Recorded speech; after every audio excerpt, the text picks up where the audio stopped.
Welcome, Gunrunner.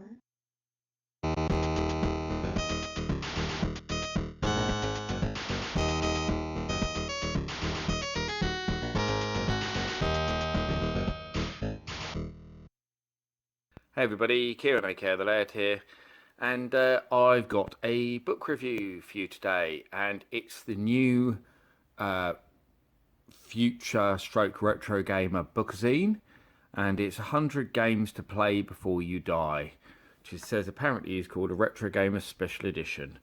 But yeah, it's just a bookzine. One thing I want to show you before I do my usual look at going through the contents is there's been quite a bit of chatter about this online because it's the first retro gamer bookazine they've done for a while. They seem to have slowed down quite a bit on making new ones, and we've seen quite a lot of revisions of the older ones. But one thing about this is that you'll see, you might not be able to see, but it's because it's right down here and it's really, really small. This is the first edition, but it's $12.99, and all previous bookazines were $9.99. So it's gone up by £3, and this has upset quite a lot of people, but especially people abroad, because it's pushed their price up even more, and they're saying that they were too expensive already, and they're not very happy with the new price rise at all. So get that out of the way. But hopefully you'll see that when I go through it, it's perhaps worth the asking price. So to you, but it's quite thick, as you can see. I'm not actually sure what the page count is, but to me it seemed thicker than ones we'd had recently. So 210 pages is the page count. So it's over 200 pages. It's a pretty big thing. Not 100% sure how that compares to other ones that we've had, because I can't remember what the page counts in those were, but it might be interesting to compare. So we open up with this the 100 games to play before you die readers piece. Now, those of you who read the magazine will no doubt remember that this was something they actually did in the main magazine. They did it as a reader vote, so you could vote on the forum, on Facebook, Twitter, for the 100 games that you thought people should play before they die. So it was a reader's vote, and this is essentially just a republication of that article. As you probably know, if you buy a lot of these bookazines, most of them are predominantly republished material. Sometimes you get the odd article that's been done for the bookazine. I do remember with the Sega one they did, there was some new stuff in it, a few bits and pieces, and like for example the Atari one they did, which is ages ago now. They redesigned it all and tweaked it and played around with it a bit, and I do wish they'd do a newer Atari one, because the original one had none of my stuff in it, and it needs bringing up to date, I feel, because there's been a lot of stuff done since that original Atari one. I do think it'd be good to see a follow up. So obviously this goes through the greatest games of all time. What I'm going to do is I'm actually going to skip ahead on this, because if you haven't read this, I don't want to ruin it for you. I think you should be able to see for yourself what got voted in there. So yeah, I'm going to skip ahead a little bit and go and skip that section entirely, so there's no spoilers in my video. But then we go into basically articles about a lot of the games that made the list, and games that are considered the greatest games of all time, and rightly so. And obviously it starts off with Pac-Man, which was obviously one of the first kind of truly successful video games that became an absolute phenomenon across the world, and became a part of pop culture, not just video games, and kind of transcended it all to a new level. And of course Pac-Man is still very much around to this day, and still a really important franchise to Namco. So then we've got Defender, another classic from the golden age, so-called golden age video games. Manic Miner from the Spectrum, obviously other formats as well, but I think people best know it as a Spectrum game, don't they? Paradroid, the Commodore 64 classic. What else we got?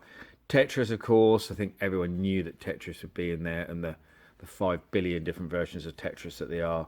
We've got Elite, so something for the the BBC Micro fans onto some console stuff with Mega Man 2 from the NES. We've got some arcade love again there with Final Fight. Speedball 2, one of my all-time favourite games especially from my ST years. I absolutely loved that game. I played to death on the ST. I can't think of many ST games that I played more than Speedball 2, to be honest with you.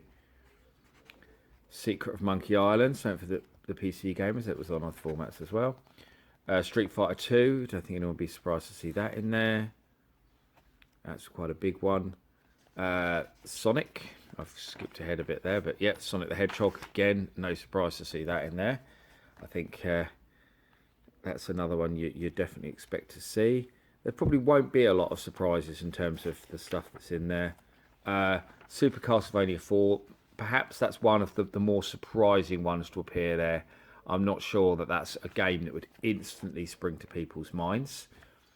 Streets of Rage, the original one, should be 2 really, but the series is pretty iconic. Zelda, yeah, I think we all knew that was going to be there. Sensible Soccer, one of my favourite games of all time, without doubt. Love Sensible Soccer. Doom, no surprises there again. What else we got? Command and Conquer. I loved the original Command and Conquer. The sequels never gripped me as much for some reason. I remember playing a bit of Red Alert, but I certainly never played it as much as I did the original Command and Conquer. And I haven't played any of the newer ones. They all struck me when I've looked at them as being a lot more complicated. I found the original very simple, but maybe I'll go back and play them at some point, because I do kind of feel like I might have missed out, considering how much I loved the original Command and Conquer when I had it for the Saturn. Super Mario 64, Final Fantasy 7, GoldenEye from the N64, of course. What else we've got? Metal Gear Solid, more Zelda. Oh, I'm not a Zelda fan at all, as you may know. Shenmue. Something a lot more modern. Halo has snuck in there. And it actually finishes off with something even more modern, which you wouldn't expect. We've got Resident Evil 4 first, sorry. I thought it was the next article, and it's not. And the last article is Skyrim, which I'm guessing this article was probably republished from Games TM, because it certainly obviously wasn't in Retro Gamer, because it's far too new. So they put that in there because they say it's one of the best games ever and deserves to be played by all. I'm not a fan, so I don't agree with that statement, but there we go. But that's pretty much it, really. Not a lot more to say. I didn't want to spoil the list, but that's what's in there. So if you're wondering what this was all about, I know a lot of people on the Retro Gamer forum were saying they wanted to kind of see what the contents was before they decided if it was worth spending the extra few pounds on. But there we go. There it is for you to all look at and see. I did notice, though, that obviously they've done this kind of cover with lots of the games, and a lot of them get standalone articles. But I did notice, strangely, that I don't know why it stuck out, but up here you've got a Lemming, but there's no standalone article for Lemmings. But all the rest, there does seem to be standalone articles related to them. But there we go, just something I spotted. Maybe just me. Maybe I'm just really anal like that. But anyway, there you go. I hope you enjoyed my little look at it. And I'll be back with another video very soon. Thanks for watching. Bye-bye.